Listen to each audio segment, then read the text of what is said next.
کارنامە و دروشمەکانی هەڵبژاردن بۆ بەدەستێنانی دەنگی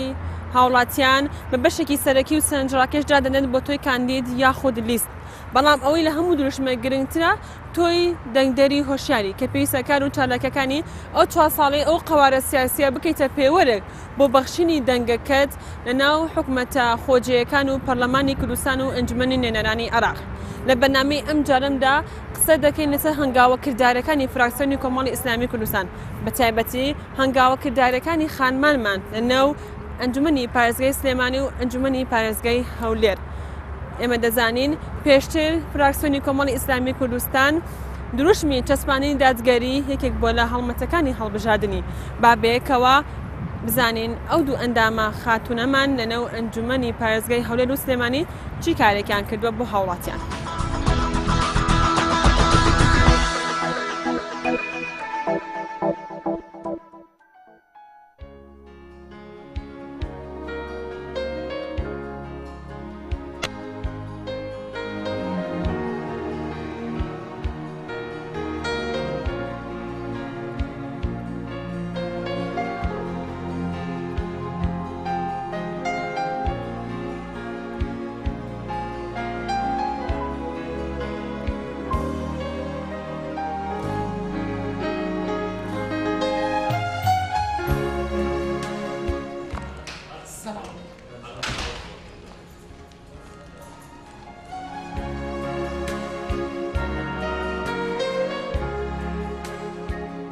ناوەکانیان بپرسە بەقەمی ژمارە تەلەفۆنیان ئیمزایان پێ بکە و وەکو سکاڵایە بێنە بۆ ئەنجومەن من ئەیخەمە سەرسەر. وەڵاهی ئیتر من نازانم ئەوەی خەینە بەرنامەی کارەوە لەگەڵ ڕێگەوبان ئەبێ ڕێگەوبان ڕێگەتان بۆ لێ بەن ئێمە لەگەڵ نووسراوی دەکەین بۆ ڕێگەوبانی سلێمانی بزانین تا چەند ڕێگەمانیان.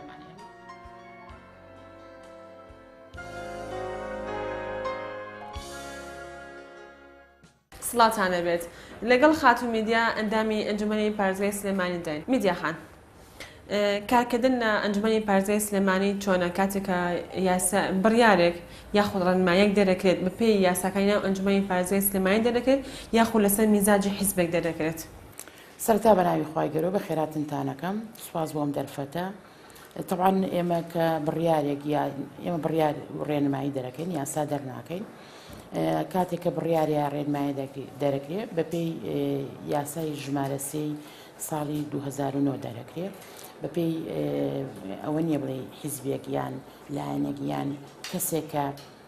حەزی بەو ڕێنمایە بیان بەو بڕیارە بێت دەرکرێت. تاوان بڕیارەکەیتە ئەنجومەنەوە بە کۆبوونەوەیەکی ئاسای ئەنجومەن ئەخرێتە ئەجەندای کارەوە دەنگی لەسەر دێت. بەڵام ئێمە زانین لە ناو سلێمانیە حیزبێک باڵادەستە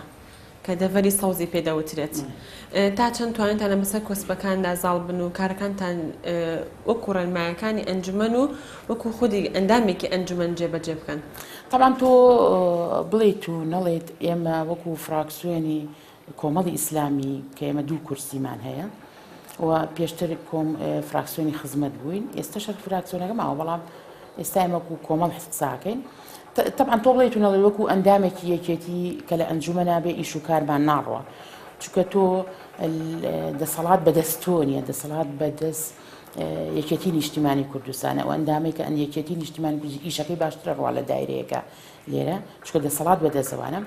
بەڵام ئێمە وەکو کۆمەڵ من وەکو خۆم وەکو ئەندامێکی فراکسیۆنی کۆمەڵ تا ڕادەیەک ئیشەکانم یعنی بڵێم هەمووی پەکی نەکەوتووە، بەڵام ئیشیشم کردووە لە پای ئەوە ئیشەکانە ڕوا بە زوانیە بەس ئازادی بیر و ڕاهەیە مەسەلەن توسپانە چین کێتە بەردەم تۆ لە دەڤەری سەوزە. طبعا تۆ ئەچیتە دایرێک بەڕێوەبەرەکە یەکێتیە تۆ کە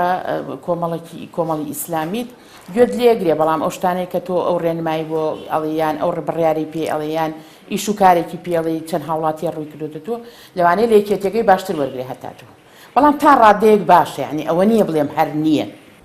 بەڵێ هەمیشە کۆمەڵی ئیسلامی کوردستان بەوە ناسراوە کە لە بەرەی خەڵکدا بووە. ئێوەکو ئەندامی ئەنجومەنی پارێزگای سلێمانی چۆن ئەم حاڵتان پیادە کردووە؟ ئێمە خۆشبەختانە وەکو ئەندامی ئەنجومەنی پارێزگای سلێمانی کەسەر بە کۆمەڵی ئیسلامی خۆشبەختانە ئێمە ئیشەکانی حیزب چی پێویست کرابێ ئێمە وەکو بیر و ڕای حیزبی خۆمان وەکو کۆمەڵی ئیسلامی ئێمە وەکو ئەندامێکی کۆمەڵ تەسەڕوفمان کردووە. یعنی ئەو پەروەردە و پەیڕە و پرۆگرامەی کە کۆمەڵ هەیەی ئێمە لێرە پیادەمان کردووە. ئێمە بەڕاستی دوو کورسی بووین، دوو کورسیەکە یعنی ڕنگدانەوەی 20 کورسی هەبووە لە ئەنجومەنە. ئیش و کارم من وەکو خۆم کە لە ساڵانی ڕابردووە زۆربەی کات خۆم هەر خۆم ئیشم کردووە، یعنی چۆنەڵی ئیشی ئەگەر 5 کورسیم نەکردووە 7 و 8م کردووە بەڕاستی. چونکە من بەلامەوە زۆر گرنگە سەرکەوتنی کۆمەڵی ئیسلامی. بۆچی سەرکەوتنی کۆمەڵی ئیسلامی؟ چونکە تاکە حیزبە کە لە پێناوی خوای گەورەدا کارەکە. ئێمەش هەدەفەکەمانەوەی هەموو کار و کردەوەکەمان بە خوای گەورەیە. بەڕێستان ڕۆژانە تێکەڵی خەڵک دەبن، هاوڵاتیان بەسەر دەکەنەوە بۆ ئەوی گوێ لە گرفت و کێشەکانی هاوڵاتیان گرن؟ بەڵێ ڕۆژانە، یعنی ڕۆژانە من بە بەردەوامی ئیتر لە دوایەوە مەگەر ئیشێکم لە دەرەوە بۆ دروست بێ سەعات دەبێم بێ دوواداچوونێ شتێ بێ سەعانەوە من لێرە دانیشم بە بەردەوامی دەرگاکەم کراوەیە ئیش و کاری هاوڵاتیان بەڕێەکەم هەر بۆ نمونە کە ئێستا جەنابتان هاتنەوە هاوڵاتیانە هاتنە ئێران و ئیش و کارەکانیان چی بێ ئێمە بەپێی توانای خۆمان طبعاً تۆ بەپێی توانای ئەو دوو کورسێک کە کۆمەڵی ئیسلامی هەیەی ئیش و کارە جاری وە هەیە من لە چۆن فەما فەوق من ئیشی خۆم کردو، ینی ئیشی دوو کورسەکەم تێپەڕانوە جاری وە، ینی ئیشم بۆ کردووە کە چۆنەڵی لەوانەیە لایەنەکانی کە یان چۆنەڵی لە کەلی لیژنەکە دانیشت و لایەنەکانی کە ئەو حەماسەیان نەبوو بێ بۆ ئیشی و هاوڵاتی. بەڵام من کە زانیمە هاوڵاتەکە زۆر مەقدورە، ینی هاانی ئەندامەکانی کەم ماوە کە ئەم ئیشەی بۆ بکرێ. بەڕاستی من سوپاسی ئەندامەکانی کەشەکەم کە لە زۆربەی کات ئەندامی لیژنەکان کە لەگەڵ یان نابوو سەرۆکی لیژنەکان کە بەڕاستی زۆربەی کات گویان لە قسەکانم گرتو. هاوڵاتیان چۆن دەتوانن بەڕێزت ببینن، چۆن ئەتوانن بێن پێشنیارەکانت بۆ بکەن گرفتەکانیان لای بەڕێزت باسکەن، چۆن گویان لێگریت و بۆ کوێ ئەنێری ئەم پێشنیارانە؟ من هەر لە کاتی بانگەشەمەوە ڕقمێکی تەلەفۆنی ئاسیام هەبووە، ئەوەم هەبوو و هیچی تر بۆ هەموو خەڵکیشم ینی لە پشتی کارتەکەی کە هین بووە تەوزیعم کردووە من ئەوەی تیابووە نەشم گۆڕیوە و هەچ کاتێ و هەچ سەعاتێ. بەڵام ئەمێدیاخان زۆربەی ئەندام نەک هەدا ئەندامی ئەنجومەن، ئەندام پەرلەمان، ئەندامی ئەنجومەن نوێنەرانی عێراق خاوەنی دوو ژمارەن. لە دوای دەوام ژمارەی کارکردنی ناو کارەکەیان دادەخەن. من کە بوومەتە ئەندام ئەنجومەن هەتا 2 ساڵی ئەوەڵ خاوەنی یەک سیم کارت بووم.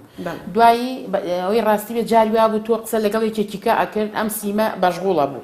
خەڵک لێی ئەوەی لێ کردم ئەی بۆم کردی مەشغوڵ بووی بۆم کردی داخرا بووی تە من ناقیشی نییە تۆ ئەمە تۆ چیتە شوێنێکی شاخایەوە بە دوواداچوونێ داخرێ کردم بە 2 سیم کارت. ئێستا 2 سیم کارتەکەم کارایە هەر بە بەردەوامی چۆن ئاسیاسیال هەتا پەکی نەکەوێ من ئەوەی منش پەکی ناکەوێت کۆڕێکیژەوەی پەکی نەکەمیش پەکینە لەبەرەوە من بە بەردەوامی تەلەفۆنم لایە سەعات 2 شەو تەلەفۆنم لایە لەگەڵ بانی بەیانە تەلەفۆنی بۆ کردوم کردی هەستا ئەزام هەستایی بۆ نوێش ئەوە فلان کێشە و فلان شتمەیە ئەمش ڕۆ سەعات چەند بێم من زۆر تەبیعی بۆ لەلام چووکە بۆ ئەگەر ئەو هاوڵاتیە زۆری بۆ نیە تینی بۆ نێ هاوار بۆ من نایەنێ بە حەقت ئەگەر ئیشەکەی باش بڕوات لە هەم شوێنێک بێ کێشەی بۆ دروست نەکەن نایەتە لای من چکە خۆمان تەبیعەتەن وایە ئەچینە هەر شوێنە ئیشەکەمان باش بڕوە ناچینە لایەکێکی کە مەسە بڵێ کاکە وەرەم ئیشەم عەرقەلەی تێکەوتووە بام ئیشە چاکەینەوە لەبەرەوە ئەبێ عەرقەلەیەکی هەبێ بێ کێشەیەکی هەبێ بۆی لەو کاتا تەلەفۆن بۆم نەکەن کاتان میدیاخان پەیوەندیکردن بەڕێستەوە تەنها کاتی دەوام نییە هەموو دوای دەوامیش هەموو بەسەر هاتووە کاتێکی ناوەخت هاتووە طبعا تۆ جاری وا بۆ لە کۆبوونەوەیەکە ئایسا مەسە بۆ نمونە کڕدێکیان لە کۆبوونەوەی لەگەڵ مامسا عەلی باپیرا بووم تەلەفۆنیەکەم بۆ دە هاوڵاتی بوون نووسیم بەنامە بۆم بنووسن وتی تۆش بووی بەوانی کە جوابی تەلەفۆن نایتەوە ئیتر هەر هەستام و مامۆستام جێهێش یعنی زۆر هێن بووم زۆر بێتاقەت من بەنەوتی تۆش بووی بەوانی کە جواب نایت هەستام زۆر بێتاقەم هەستا کۆبوونەوەکەی ئەوم جێهێشت و من جوابی هەریانە وتم من داوای لێبوردنەکەم بۆی وتم بەنامە پێم بڵێن بۆ ئەوەی کە ئێوەش چاوەڕێی من نەکەن منش کۆبوونەوەکەم لەبەرەوە من لە کۆبوونەوەکی ئاوام ئیتر ئەوان دوای داوای لێبوردنیان کرد وتم لەبەرەوە ئەم جارەش کەسێکی کە پێی نووسن بەنامە بێ ئیشێکی بێ بۆیە نووسیوەتی بەنامە لە 4 ساڵی ڕابردوودا لەناو ئەندامی ئەنجومەنی پارێزگای سلێمانیدا بەڕێستان چیتان کردو و چی بڕیار و کارێکتان کردووە بۆ خزمەتکردنی هاوڵاتیان و ئێمە ئازانین کۆمەڵ دوو کورسی هەیە لەناو ئەنجومەنە تا چەند هەنگاوەکانی ئێوە هەوڵەکانتان کارەکانتان ڕێگا خۆشکردن بووە بۆ دەکردنی بڕیارێکی باش بۆ خزمەتکردنی هاوڵاتیان بەڵێ طبعا ئێمە وەکو ئەو دوو کورسیە کە ئیشمان کردووە من خۆم وەکو میدیا لە 4 لیژنا بووم هەتا وەکو 2010 ئەخیری 2007 لیژنەکانی ناوخۆ ئاسایش بوون کە بەڕاستی پیاوەکان جورئەتیان ناکرد بچنە و لیژنەوە بەڵام من جورئەتم کرد وەکو ئافرەت بچم ببم بە ئەندام لەو کێشەی بۆ دروست نەکردی؟ تەمان لە پێشەوە تۆزیە پیاوەکان پیان قرزوان و تۆ ئافرەتی و چۆن بیت و توێ مەجاری وایە کە کێشەیە دروستە بێت لە شارایمە بین بە لیژنەی ئەمنی ئەمانە وتم هیچ کێشەیەک دروست نابێت بۆ من چونکە من خۆم لەو ڕادەیە بینمەوە هەڵبەتە چۆنە نقطەیەکم تایەکە هەستکەم چونکە بەڕاستی ئێمە کۆمەڵی ئیسلامی وەکو کۆمەڵی ئیسلامی بە حەقیقەت لە ئاسایش و پۆلیس و ئانە تۆزێ چۆنەڵی گڵۆپەکەمان لەسرە ڕووناکیەکەمان لەسرە تیشتێکمان لەسرە کە ئێمە تۆزە ئەرقەلەمان لەو مەوزوعانە بە دروست دەکرێ کە لە ڕابردووە ئێمە بە تیرۆریست ناسێنراین و واو ئەمە کۆمەڵ ئاوایە و کۆمەڵ ئەمێ بەڵام ئێمە ئەم نقطەیەمان ڕوون کردوێتەوە کە ئێمە ئەمەنین زۆربەی ئەندامانیشمان جاری وە هەیە مەسەلەن بەهۆی کێشەیەکەوە ئەگیرێ یان شتێکە بێ من ئەمە لە دڵما بووە ئەمە وەکو شتێڵی ئازاری دەرونی ئەوم تومە ئەگەر من لەوەیە بم هەڵبەتە شتێکەکەم بۆ ئەم خەڵکە من غەیری کۆمەڵیش کە تەلەفۆنی بەکڕم کێشەی پۆلیس و ئاسایشی هەبێ زۆر تەبیعی سەهرم بەیانی کێشەیەکی پۆلیسە بوو کە کارمەندێکی پۆلیس کێشێکی بۆ دروستکرا بوو من پەیوەندیم بەلایانی پەیوەندی دارەوە کردو ئیشەکەم بۆ ئاسان کردووە طبعا ئێمە بەڵێ وەکو کۆمەڵ ئەوە قرس بۆ بەس ئاو لیژنەی ناخوا بووم لە لیژنەی شارەوانی و خزمەت وزاریا بووم جێگری سەرۆکی لیژنەی تەندروستی بووم لەگەڵ ئەندامی پلان و پرۆژەکانە بووم ئەم چوارە بەڵامی ترەوە بوو لە 2007 لیژنەکانمان کەم کردەوە بۆ 11 لیژنە خۆی لە ئەسڵە حەڤە بوو کردمان بە 11 لیژنە ئێستا من لە 3 لیژنەی معنیام جێگرم لە تەندروستی لە ناوخۆ هەر چوومەتەوە ناوی چونکە خۆیان من ویستم خۆم دەرچم لە ناوخۆ بەڵام ئەم جارە خۆیان وتیان سەرۆکی لیژنەوتی بە هیچ شێوێ نابێ بڕۆی لەبەرەوەی ئێمە هەتا ئێستا ڕەفیقاتیمان کردووی ئەبێ هەر بێتەوە لەگەڵ مانەبی و سەرکەوتوبی لە ئیش کاری ئەو متمانەی کە لەناو ئەنجومەنە بەدەستهێناوە چییە؟ طبعا سیقەبوونە لە خۆبردەییە ئازایەتیە دڵسۆزیە تو ئەمانە سیقەت بۆ دروستەکە هەست دەکەی حیزبەکەشە ئەوی کە لەناو حیزبێکی ئیسلامیان کارەکەیت مەش هۆکارێکی ترە بۆی کە سیقە و متمانەیەکی باشتر بەدەست بێنیت طبعا تۆ بڵێت و نەڵێت من کۆمەڵی ئیسلامیم لێکرێتەوە کۆمەڵی ئیسلامیم لێکرێتەوە میدیایەکم کە کەس نایناسێت تەنها کە سوکاری خۆی ناسێت فەرمانبەرێکی ئاسایی من بەهۆی حیزبەکەمەوە کە کۆمەڵی ئیسلامی هاتوومەتە ئەم پلە و مەنسەبەوە بەڕاستی و من سواسی ئەو کەسانە ژەکەم کە هاندەرم بوون يعني بەڕاستی ئەم حیزبە بە جوانی بناسم و ئەم حیزبە بەم پاکی بەگەردیە بچێتە ناو ناخمەوە و من پەیمانێکیشم داوە بە خۆم و خوای خۆم هەتا ئەو ڕۆژەی کە هەنێ چۆن لێ هەناسە لە گیانوابێ خزمەتی حیزبەکەم زۆر باشە میدیاخان تا چەند هەوڵە داوە دروشمەکان جێبەجێ بکەیت و بیان کێتە کردار و لەگەڵ فراکسیۆنەکانی تر کارەکانتان تا چەند هاوبەشی تێدایە و هەنگاوتانیاوە بۆ جێبەجێکردن و باشترکردنی ژیانی هاوڵاتیان طبعا بدروشمەکان من يعني تا ڕادەیەک زۆربەی کات پرۆشەر و ئەوانەی کە خۆم تەوزیعێکم کردوون بزنس کاردەکانم طبعا تۆ پەیام و هینەکانی خۆتی تایە کە سەیرێکەمەوە الحەمدولله من وەکو خۆم نەک ئەمە خۆم هەڵی سەنگێنم خەڵک هەڵی سەنگانم کە بەهۆی ئەوەی کە خەڵک لێم ڕازیە لەخوا بەزیابێ من ئەم کە خەڵکیش لێم ڕازی بوو هەم دایمەن دوعایم کردوێت و مەخوایە تۆش وەکو ئەو خەڵکە يعني تۆ باڵا دەستری لەو خەڵکە ڕازی بی لێم ئیشەکانشم هەمووی بۆ خوای گەورە و بە کۆمەڵی ئیسلامیە چونکە هیچ شتێکی خۆمیتیانی خۆرەویستە مشتەی من چونکە بەڕاستی نەبۆ پلە کردومە نەبۆ پایە کردومە نەبۆ مادەش کردومە بە حەقیقەت و ئێمە متمانەیەمان دروست کردووە لەناو ئەنجومەنا بە حەقیقەت بە جوهد و ماندووبوونێکی زۆر بە شەونەخوونیەکی زۆر من عتڵەی خۆمان شەمان و جومعانە زۆربەی کات شەمانیش دەوامم کردووە ئەگەر شتێکی کتوپڕ بووە جاری وات جومعانیش بە داداچوونێکیان تێخستۆ من جومعانیش چوومەتە دەرەوە بە جاری وا بە سارەی خۆشم یعنی زۆربەی ئیشەکان کە بیکەم لە ماڵەوە بڕۆم بە سارەی خۆمە چونکە سارەی دایرە بینیم هیچ حیمایەکە لەگەڵان نەبوو هیچ سایقێکشە نەبوو بەڵێ هینە حیمایەمان هەیە نە سایقمان هەیە و نسارەشمان هەیە من هەر کیاسی داتوەکەی 2011 کە بە سفری خۆم ڕاکێشاوە بە پارەی فەرمانبەریم هەر ئەوەم پێ هەتا ئێستا حیمایەشم نییە سایقیشم نییە و هەتا دەگیانی خۆت ناترسی هەتا ئێستا دوو جار تووشی حادیسە بووم هەردوو جارێکە جارێکیانم دەسم تووشی کێشە بوو دەرزی تێبوو جارێکشانم دەسم لەبەرەوە هەموو لایەنەکانی کەش یەکێتی و پارتی بەڵێ حیمایە و سایقی خۆیانیانەیە حیزب بۆی دیاری کردوون هەتا یەکگرتووشەیەتی بەڵام تاکە گۆڕانیش تا ڕادێنیانە بەڵام ئەوەی کە نەیبێ کۆمەڵی ئیسلامی هەتا ئێستا نەحیمایە نەسا نەحیزب بۆی دیاریکردون و نەحکومەت کەواتێمە بووین بە کوردەکەی هەردوو جێژن ئەی لەگیانی خۆت ناترسی کە تۆ خەڵک هەسێکی ناساویت و وەڵاهی ڕۆژانە کارەکەت و تێکەڵ بە خەڵکە بێت و ڕەنگە تۆ حەسانەیە کچە بێت بەڵام حەسانەکە لێ سەندراوەتەوە هەم لە حکوومەتەوە هەم لە حیزب بۆ نیتە بەڵێ تەمعان تۆ بڵێیت و ئینسان گیانی خۆی لا شیرینە بەڵام ئیتر ئێمە عەلە الله ڕۆینە دەرەوە ئیتر چۆنەڵێ لەسەر خوا ڕۆینە دەرەوە بەڵێ جاری وا هەبووە زۆر کە چوینەتە مەسەوەکو کەلارێ وەکو کفێ و بووینە لە ڕێگە تووشی چەنەها کۆس بووین بەڵام لەگەڵەوەشا چیشەکەیت یعنی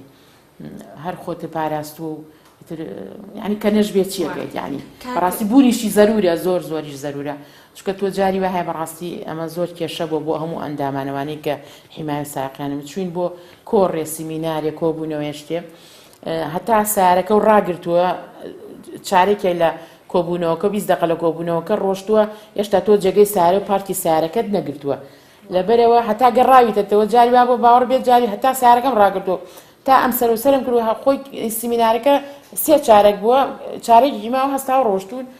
یعنی هیچ شتێ تێنەگەیشتون لەبەرەوە ئەو شتێکی زۆر ناخۆشە کەواتە بەڕێز وەکو ئەندامی ئەنجومەنی پارێزگای سلێمانی لەسەر لیستی کۆمەڵی ئیسلامی کوردستان کێشە و گرفتان هەیە تەمان کێشە و گرفتمان چۆن نییە تۆ بواە ئەنی بەڕاستی سایکێک لەبەر دەرگاکە بەخۆ من کەس لە کەس زیاتر نییە ئەمە بۆ ئەوە نییە بەس ڕێو ڕسمەکە بەس عادەتەکە وایە بەس یاساکە وا پێتەڵێ کە تۆ یەکێکت هەبێ بتپارێزێت خاستم بەنا بە تایبەتی ئەگەر پیا و هەر چۆنێ بێ خۆی توانێت مەسە بۆ نمونە دەبانچەیە هەڵگرێ بەڵام ئافرەت ناتوانێم ئیشە بکە ئەبوای ینی ئێمە کاتە خۆت ژیانی خۆت دەستێنی گەورەکە هەمووی ئەرەوەڵا میدیاخان کاکێتە لەگەڵ فراکسیۆنەکانی ترا چۆنە تا چەند هاوکار و دەسەڵات تا چەند هاوکارتانە من لەگەڵ فراکسیۆنەکانیکە یەک کێشە و مشکیلەمانی الحەمدولله بگرە پێمەڵەن تاقە گوڵەکەی ناو سەرۆکی فراکسیۆنەکان چکە خۆم سەرۆکی فراکسیۆنیم لە ئێستادا و تەنها منم ئافرەتم کە سەرۆکی فراکسیۆنم الحەمدولله هیچ کێشەیەکم لەگەڵ یانە هەمیان وەکو برای خۆم وەکو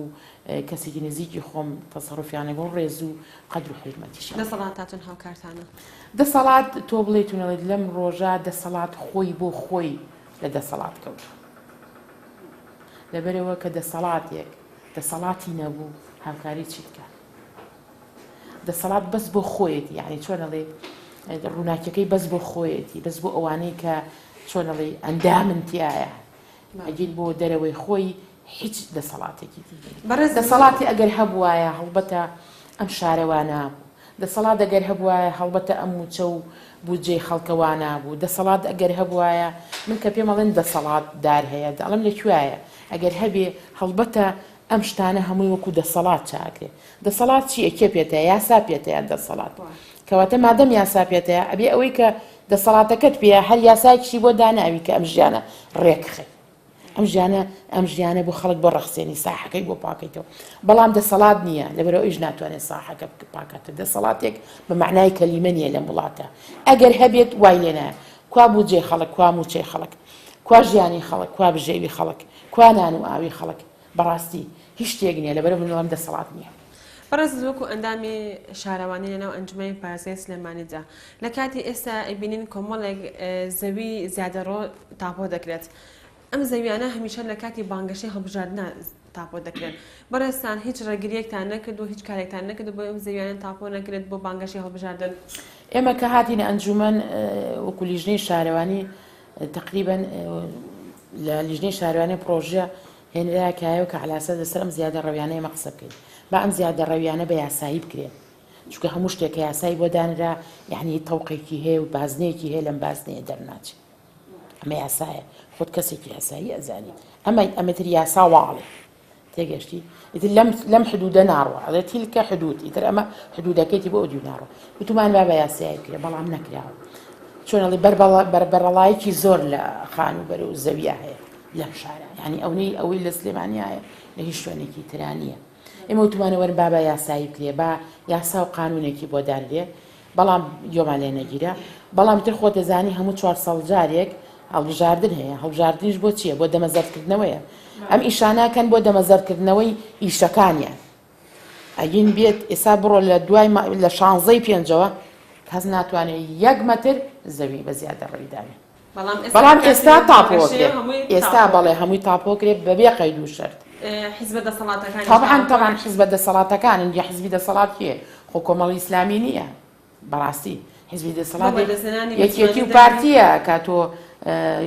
لەسەرەوە کێیە ئەنجومەنی وەزیران کێ یەکێتی و پارتیە یەکێتی و پارتی بڕیارێت دەرەکە بۆ ئەوەی کە لە بانگەشا سوودی لێوەرگرن ئیسفادەی لێ بکەن ئەو خەڵکە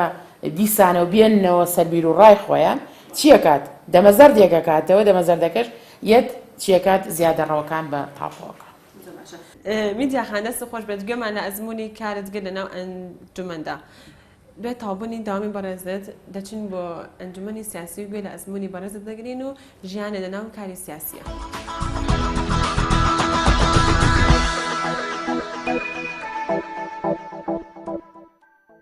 میدیا خان لەناو بارگای کۆمەڵ ئیسلامی کوردستانین هەر ئەندامێکی ئەنجومەن جا پەرلەمانی کوردستان بێت ئەنجومەنی نێرانی عێراق بە یەخود ئەنجومەنە هەرێمە خۆجەیەکان بێت پێویستەکە لە حیزبێکەوە بێت پێگاندنی ئەو کەسە سەرەتا لە حیزبێکەوە بەڕێز کەمێک باس لە ئەزمموی کاری حیزبایەتی خۆت بکەیت و ساڵی چەند دەستگرت بە کاری حیزبایەتی. طبعا من لە ساڵی 1992 دەستم کردووە بە کاری حیزبی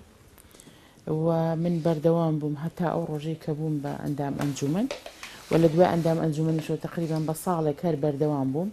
لە پێشاوەکو ئەندام شانەیەک دەستم پێکردوە دوای بووم بە ئەندام پۆل دوای بووم بە ناوچە دوای بووم بە بەرپرسی ناوچە دوای بووم بە ئەندام لق دوای بووم بە ئەندامی سکرتارەتی خوشکان بەڵام ئیتر لە کۆنگرەی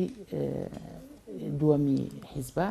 بڕیارێک دراوتیانەوانەی کە پۆستی حیزبیان لە پۆستی حکومیان لایە خۆیان نابێت ئیشی حیزبی بکەن لەبەرەوە ئێمە ئیتر ئیشی حیزبیمان نەکردو چونکە بڕیارێکی باش بوو تا ڕادەیە چونکە بۆ لەبەرەوەی حیزب و حکوومەت تێکەڵ بە یەک نەکەین تۆ هەر لایەکیانێ بۆ کرێ ئەگەر سەرکەوتوبی هەموو جارێک وایە بە دوای دووش تا ڕاکەیان هەر بۆ ئەگیرێ لەبەرەوە من خۆم ئەو فکرێم زۆر بە بێ باش بوو و هەتا ئێستا من هەر ئیشی ئەنجومەنەکەم و الحەمدولله بەسەر کەوتویش کردوم. تا چەند حیزبی کۆمەڵی ئیسلامی کوردستان بە دەواازێک یان قوتابخانەیەک دائنێت بۆ پێگاندنی بەڕێزت؟ طبعا من وەکو پێشتر وتم ئێمە کە لەویان میدیا بەبێ کۆمەڵ هیچ مانایە نابەخشێ چونکە من بە وەکوتم بەهۆی کۆمەڵەوە من چوومەتە ئەو پلە و پۆستەوە و هیچ کەسێکیش بە هەوڵ و دەوڵی خۆی نابێت چونکە من ئەگەر بچمە دەرەوەی کۆمەڵ بەسەر بەخۆ من نزیکە 4000 دەنگم هێناوە باوەڕ ناکەم 100 دەنگ بێنم بەبێ کۆمەڵ چونکە ئەوەی کە دەنگی پیا بەهۆی حیزبەکەتەوەیە بەهۆی ڕازگۆیی حیزبەکەتەوە تۆ بەهۆی حیزبەکەتەوە ئەناسرەی بەهۆی ئەو حیزبەی کە تۆی پێگەیانوە ئەدەب و ئەخلاقی ئەو حیزبە لە توا ڕەنگەیاتەوە لەبەرەوە ئەو گەر تۆ کەسێکی احتیادی باوەڕ ناکەم کەس ئەو دەنگە دواتێ چونکە زۆریشمان بووینیوە بە لیستی سەربەخۆدا بەزیون و ئەسڵەن لەوانەی خێزانەکەی خۆشی دەنگی پێێنێت. تا چەند شانازی بە کۆمەڵبوونی خۆتەوە دەکەیت؟ ئەو پرسیارە زۆر بەقووەتە لای من لەبەرەوەی من لەوانەیە هەر لەسەرەوەی حیزب بگرێت تا خوارەوە زۆر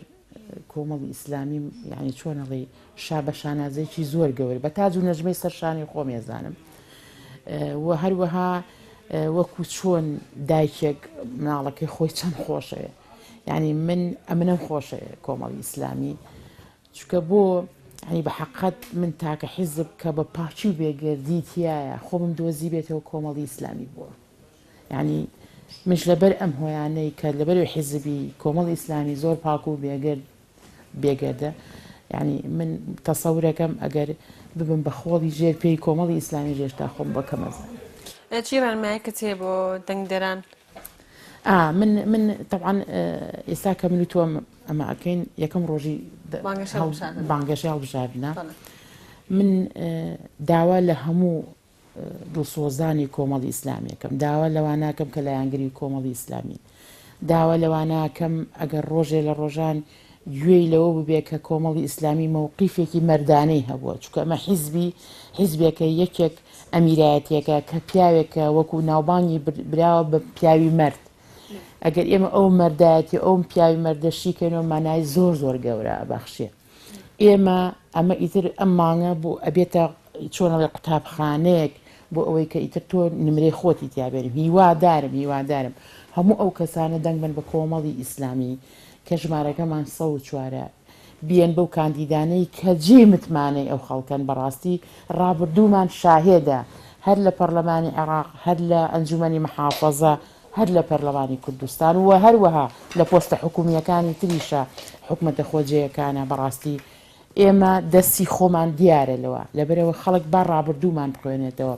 بۆ ئەوەی داهاتوو بۆ ئەو خەڵکە دیاریکە زۆر باشە دەست خۆشی میدیاخان ئەزتمانایت و دەشی ساغ بێ زۆر سپاس بۆ میدیا شەر ئەحمەد ئەندامی ئەنجومەنی پارێزی سلێمانی